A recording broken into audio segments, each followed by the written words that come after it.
Yeah, hello everyone. It's me again, ang inyong Kapistok, and for today's video, pag-uusapan po natin kung paano nga ba nagiging failed ang isang lalaki sa pakikipagrelasyon. Yes, magandang topic po ito. Ito po ay karamihan ay ginagawa ginagawa ng isang narcissist na tao, no? So, ulitin ko po, paano nagiging failed ang isang lalaki sa pakikipagrelasyon or ang narcissist na lalaki sa pakikipagrelasyon.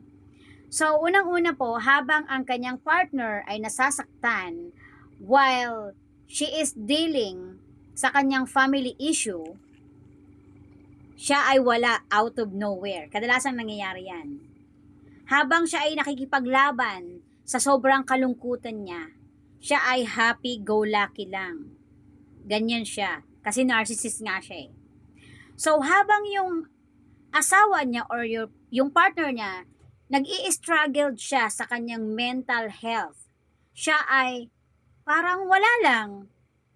Walang nangyayari. Walang pakialam sa madaling salita. Habang ganyan ang nangyayari sa kanyang partner, she is trying her best to be the best wife para sa kanya. While ang kanyang asawa, happy-happy sa mga friend, flirting with someone else, tapos yung wala sa'yo, mahanap niya sa iba, yung comfort na hindi mo na ibibigay, hahanapin niya sa iba, di ba? Then, kapag ganyan ang partner ninyo, asahan ninyo na narcissist ang inyong partner kasi wala siyang pakialam sa kung anong mararamdaman mo. So, kalimitan po sa mga narcissist na lalaki, ganyan po ang kanilang ginagawa sa kanilang mga asawa.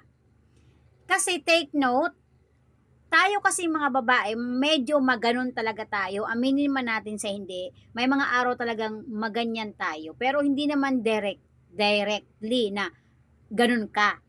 Like ako, nanay ako, maganyan ako sa message lang, sa messenger, mahaba ako mag-message kasi lahat ng galit ko, lahat ng gusto kong sabihin, sasabihin ko na.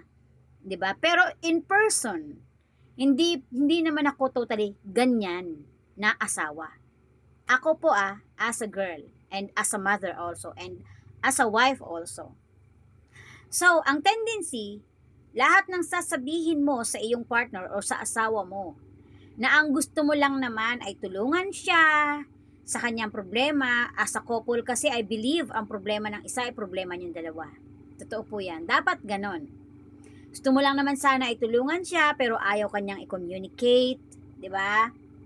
Na ang gusto niya, sarilinin na lang kasi feeling niya, pag sinabi niya sa'yo, magiging pabigat lang siya sa'yo.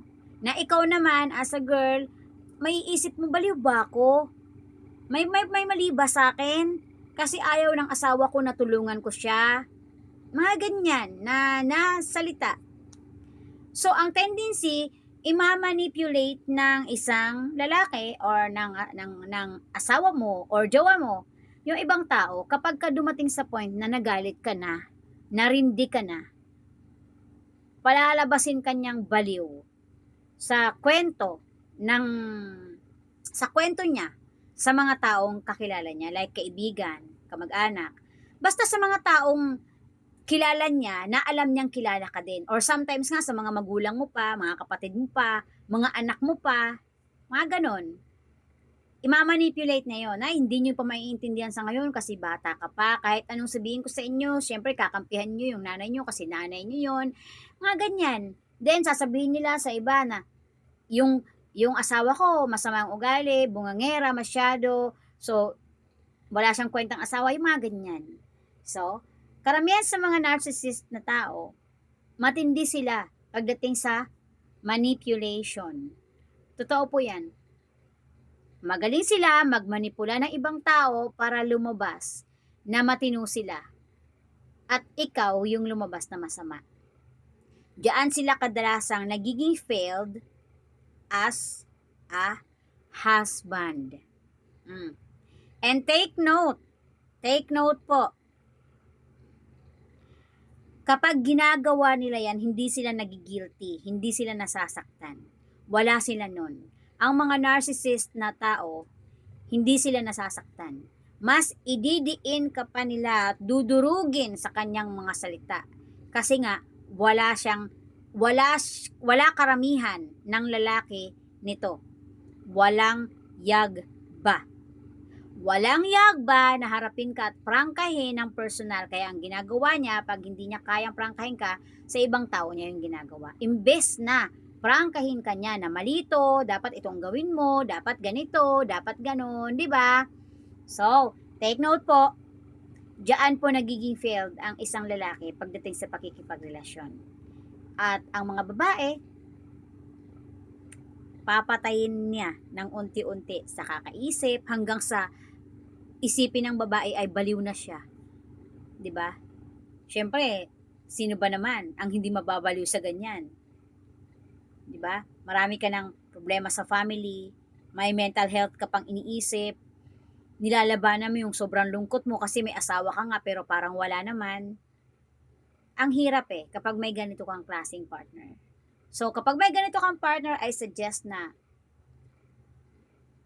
i-let go na kasi masisiraan ka ng ulo ng tuluyan sa kanya. 'Di ba? Mahal mo siya pero kailangan mo siyang i-let go. Bye for now and have a nice day ahead. So I wish nabigyan ko ng hustisya yung naglalaro sa kaisipan ko ngayon. Ulitin ko, this is not professional advice. At kung kayo po ay nakakaramdam ng hindi maganda sa inyong sarili at feeling nyo meron kayong depression, pumunta na po kayo agad sa mga professional na tao na magaling mag-counsel about depressions para mabigyan po kayo ng tamang gamot. And have a nice day ahead po and may God bless you always.